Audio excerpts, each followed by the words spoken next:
Lyca production சுபாஷ் கரன் வழங்கும் super star Rajinikanth, Vishnu Vishal மற்றும் விக்ராந்த் நடிப்பில் டைரக்டர் ஐஸ்வர்யா ரஜினிகாந்த் தயாரிப்பில் இசை புயல் ஏஆர் ரஹ்மான் இசையில் உருவாகியுள்ள லால் சலாம் திரையரங்குகளில் வெற்றிகரமாக ஓடிக்கொண்டிருக்கிறது.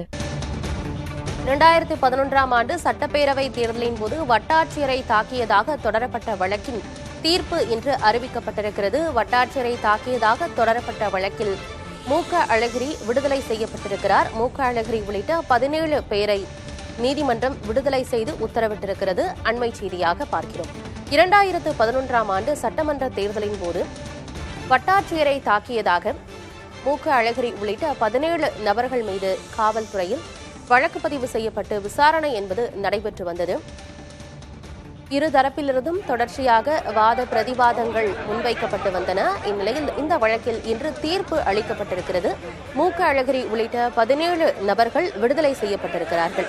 விவரங்களோடு செய்தியாளர் மணிகண்ட பிரபு இணைந்திருக்கிறார். மணிகண்ட பிரபு, இந்த வழக்கின் தீர்ப்பு முழுமையாக கிடைக்கப்பட்டிருக்கா? என்ன விவரம்?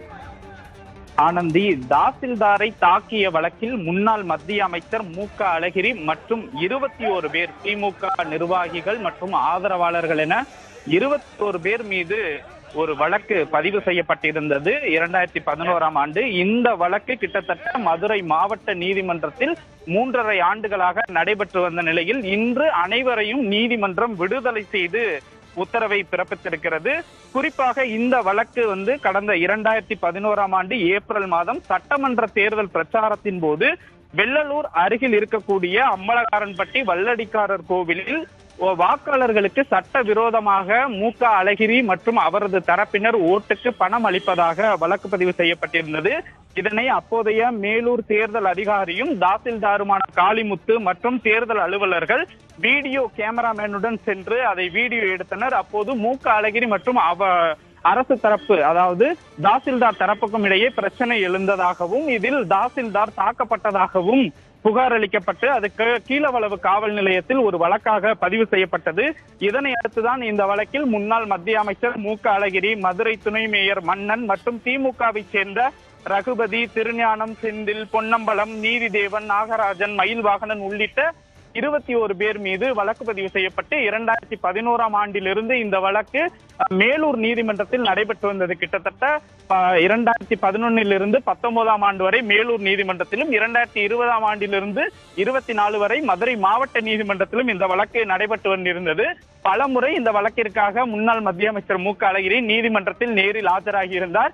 இந்த வழக்கில் கடைசியாக கடந்த 13ஆம் தேதி அனைத்து தரப்பு வாதங்களும் முழுமையாக நிறைவடைந்து இன்று நீதிபதி முத்துலட்சுமி இந்த வழக்கில் பல்வேறு சாட்சியங்கள் பிறல் சாட்சியங்களாக மாறிய காரணத்தால் இந்த வழக்கில் இருந்து 17 பேரையும் விடுதலை செய்து உத்தரவிடுவதாக ஒரு அதிரடி தீர்ப்பை கொடுத்திருக்கிறார். ஆனந்தி, 21 நபர்கள் மீது வழக்கு பதிவு செய்யப்பட்டது. இந்த விவகாரம் தொடர்பாக அழகிரி உள்ளிட்ட 17 நபர்கள் விடுதலை செய்யப்பட்டிருக்கிறாங்க. மற்ற இருக்கக்கூடிய 4 நபர்கள் மணிகண்ட பிரபு, நிச்சயமாக இந்த வழக்கு என்பது கிட்டத்தட்ட 13 ஆண்டுகளுக்கு மேலாக நடைபெறக்கூடிய வழக்கு.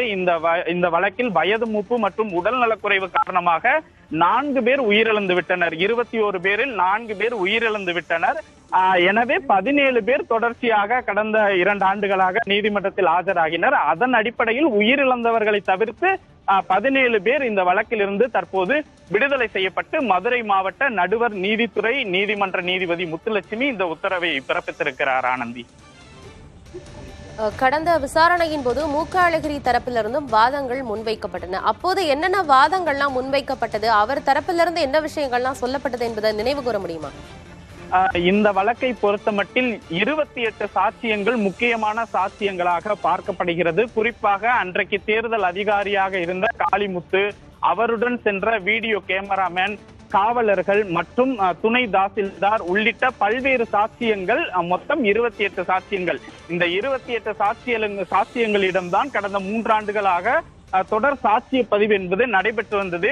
இதில் முக்கியமான முதல் சாட்சியாக இருக்கக்கூடிய தாசில்தார் காளிமுத்து, என்னை தாக்கியது அழகிரி தரப்பினர் கிடையாது, நாங்கள் கோவிலுக்கு சென்றோம், அங்கு செருப்பணிந்து சென்றதால் அங்கு இருக்கக்கூடிய மக்கள் எங்களை தாக்க முற்பட்டார்கள், அழகிரி தரப்பினர் எங்களை தாக்கவில்லை என முதல் சாட்சியே ஒரு பிறல் சாட்சியாக மாறியது. அதனைத் தொடர்ந்து அனைத்து சாட்சிகளுமே பிறல் சாட்சிகளாக மாறிவிட்டனர். எனவே இந்த வழக்கில் முக்கிய சாட்சியான தாசில்தார் காளிமுத்து பிறல் சாட்சியாக மாறியதால் இந்த வழக்கில் அனைவருக்கும் விடுதலை என்பது கொடுக்கப்பட்டிருக்கிறது. குறிப்பாக இது தேர்தல் காலத்தில் ஒரு தேர்தல் அதிகாரியாக காளிமுத்து அவர்கள் இந்த வழக்கினை கொடுத்திருந்தார். அதன் அடிப்படையில் கீழவளவு காவல் நிலையத்தில் இந்த வழக்கு தாக்கல் செய்யப்பட்டது.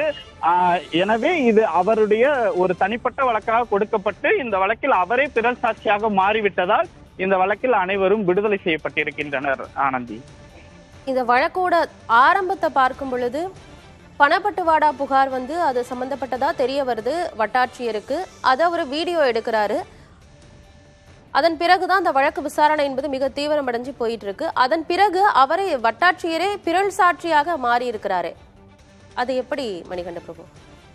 அதுதான், அதாவது அதற்குத்தான் அவர் நீதிமன்றத்தில் சாட்சியம் அளிக்கும் போது நாங்கள் பணப்பட்டுவாடா புகாரின் பேரில் தான் நீதிமன்றத்திற்கு, அதாவது நீதிமன்றத்தை சொல்லும் போது இந்த புகாரின் காரணமாகத்தான் நேரடியாக கோவிலுக்கு சென்றோம். கோவிலில் கூட்டமாக இருந்தனர். ஆனால் நாங்கள் கோவிலுக்கு செல்லும் போது செருப்பு அணிந்து தவறுதலாக உள்ளே சென்றோம். அப்போது கோவிலில் இருந்த பொதுமக்கள் எங்களோடு வாக்குவாதத்திலும் எங்களோடு தகராறிலும் ஈடுபட்டனர். மூக்க அழகிரி தரப்பினர் எங்களை தாக்கவில்லை என கூறியதால் இது குறிப்பாக தாசில்தாரை தாக்கியதாகத்தான் வழக்கு. எதனால் அவர் தாக்கவில்லை என கூறியதால் இந்த வழக்கில் இது போன்ற ஒரு உத்தரவு பிறப்பிக்கப்பட்டிருப்பது குறிப்பிடத்தக்கது. ஆனந்தி, மூக்க அழகிரி உள்ளிட்ட 17 நபர்கள் விடுதலை செய்யப்பட்டிருக்கிறார்கள். இந்த வழக்கின் பின்னணி குறித்தும் இந்த வழக்கு கடந்து வந்த பாதை, வாத பிரதிவாதங்கள் என்னெல்லாம் வைக்கப்பட்டது, பிறல் சாட்சியாக மாறிய நபர்கள் யார் என்பது குறித்த முழுமையான விவரங்களை வழங்கியமைக்கு நன்றி மணிகண்ட பிரபு.